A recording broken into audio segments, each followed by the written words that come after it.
free agent. That's the rumor. Nothing confirmed. Looks like Golovkin is a free agent. You think that they're doing their best, meaning 360 Promotions and Tom Loeffler, to keep Golovkin? How much money's been offered to him and from where? People have been saying that they hope that if Golovkin signs with anybody, that's a fight-by-fight basis, because obviously the belts are over on the zone. They have the monopoly at 160. Canelo has the WBC, WBA, Danny Jacobs, the IBF that was stripped from Golovkin. And now Demetrius Andrade with the WBO, who's going to be fighting the Wolverine, Artur Alkavov, on January the 18th, 2019. I'm TstreeT Controversy. This is TstreeT Controversy Live. It is, what's today? It is the 4th. January the 4th, 2019, 8:23 p.m. Eastern Standard Time, Friday. All Access Pac versus Broner. Episode 1 comes on in about an hour, 10 minutes or so. So, the rumors have been, okay, well, we know that he has met with ESPN. That's been confirmed. But ESPN, outside of money, doesn't have anything really in regards to high-profile fights to offer him unless he goes to fight Murata over in Japan or Rob Brandt. He's met with him already. He was at Wilder versus Fury. He met with Al Haymon. You know Al Haymon came to see him personally. How much was offered to him? What was offered to him? Jamal Charlo on pay-per-view? Would you buy it? I would. Despite the fact that Charlo, in my opinion, should have lost to Matvey Korobov. But nonetheless, they can build it up, and Golovkin is an attraction. He is a pay-per-view star right now. Jared Swift Hurd at 160. Can Peter Quillen get them on down to 160? Again, maybe Golovkin, maybe who knows? What if Golovkin is moving to 168? Abel Sanchez talked about it with me over a year ago. Whenever Crawford fought Felix Diaz, he was at the press conference with Ponomarev. Where's that guy? Ponomarev? I forgot how to pronounce his name.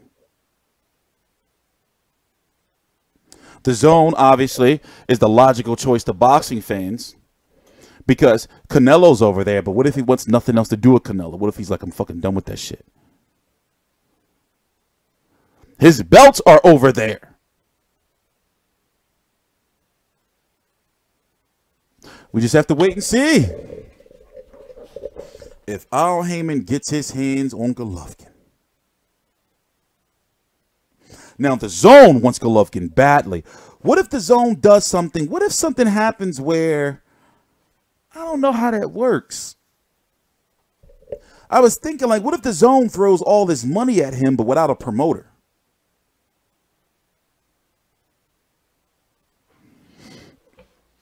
I don't know. It's getting interesting. Either way, I'm going to support where he goes, you know, because to do what he's done, and, you know, yes, it is thanks to Tom Loeffler, you know, and the promotional team, but to be able to transcend, to barely speak English, to become a pay-per-view star, doing 2 fights to do 1 million pay-per-view buys, even though, you know, with Canelo, of course, they needed each other to do those buys. But the fact is, now him, for example, him versus Charlo, that's at least 300,000, right? Off of Golovkin's name, right? With the backing of Al Haymon and, of course, the Magic. Right? That's 300. That's at least 300. Right? Obviously, with Golovkin and Canelo, that's going to be $10. So they expect to bank in on major subscription numbers. Like 1 million people subscribing in one night. It ain't going to be no more free trial shit when motherfucking Golovkin fight Canelo. That shit's going to be over. They probably going to give you motherfucking 10 days free or some shit. That 30-day free shit, that shit is over. That shit going to be over. You can't tell me they don't highly covet Golovkin. And then they're like, listen, or what if, now this is all obviously speculation, what if both of the sides, if it's true that maybe, allegedly, that Loeffler and Golovkin would be splitting. You know, it looks like there was a good team to me. But if it is true that they would be splitting, is it because maybe they want to go both ways? Because technically, if Loeffler, wherever he places the Superfly tournament, those fighters, you know, that he co-promotes or promotes, then that's a big telling of where he's going to go. And those fighters need fights. So he's got to make a decision soon. And maybe the decision was dependent on what Golovkin wanted to do. So it's like, all right, well, let's see what Golovkin want to do. And then we'll see if we can take our fighters over there. I don't know. It's complex. It's all motherfucking speculation. We don't know. We don't know. But outside of, you know, his press conferences, and outside of his press conferences, Tom Loeffler seems like one of those promoters that's like a straight up cat, right? Don't he seem like a straight up dude? You never hear nothing like bad about him, and he's got a nice, solid stable. He separated, I don't know exactly how to phrase it, from the Klitschko's K2, and he's got his own 360 promotions. You know, they've been putting on some nice Facebook, Twitter streams. So I wonder what if it is true. Like what happened there? They seem like a good team. You know? But if it is Al Heyman knows, like he knows how to pry fighters away. If he was to get Golovkin and he got Pacquiao now, we'll see though. I'm TstreeT controversy, but also if he signs with Heyman, that's going to create a lot of motherfucker. If he signs with Heyman, depending on how long, kiss Canelo Golovkin 3 goodbye. And if he was to sign with Heyman, something tells me he's going to go to 168. Because that ITV deal over there, you got that EUBANK fight still out there. James DeGAle, remember, he's got David Benavidez. Let's go look at 168 real quick. Golovkin could be very well headed to 168. That's logical. What time is it? Oh, I'm gonna fall asleep, man. I'm so fucking tired. I'm gonna miss all access. Let's see. Yeah, I kind of figured that. I remember that. Heyman has a nice little stranglehold on the 168-pound division. With Anthony Durrell taking on Avni Yildirim. I forgot the exact date for that, for the WBC title. David Benavidez is the WBC champion in the recess for cocaine. Jose Uzcat, the guy, is taking on Caleb Plant soon. I got to get a video out on that. And of course, Canelo is the WBA World, and Colin Smith Oh, damn, y'all can't see it. Should have told me, man. Y'all should have told me something.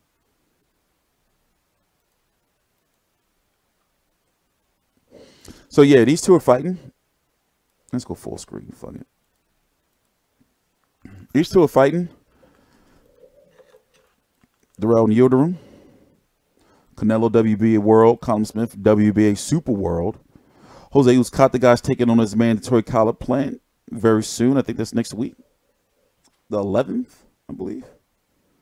And then Jesse Hart lost a very close fight to Gilberto Ramirez. But Jesse Hart is going to get another shot at the WBO title sometime in the next year and a half. Maybe two, because he's staying at 168. He's not going to 175. But when it comes to 160, as we said, look, dominate. I got to remove David Lemieux. He's not going to be the mandatory for WBA anymore. That's why it's in red with the asterisk. You know, over on the Heyman side of 160-pounder fighters, you know, I mean, Mark Murray's retired, but these are the old rankings. They haven't been updated yet. If they have, I got to check. Of course, you got Jamal Charlo. This is on the Heyman side. If Lindy Lara, he's been saying he's going to move up to 160, but he's fighting Brian Castellano.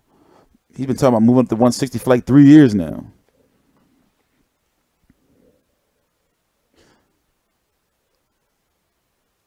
Solusky, he's not over on the Heyman side, though. He's like in the middle. Isn't he DeBella? And then, you know, Jared Swift-Hurd is fighting Julian J-Rock Williams. I don't know. I'm trying to figure out, like, who would Golovkin fight over there at one? It would have to be at 168.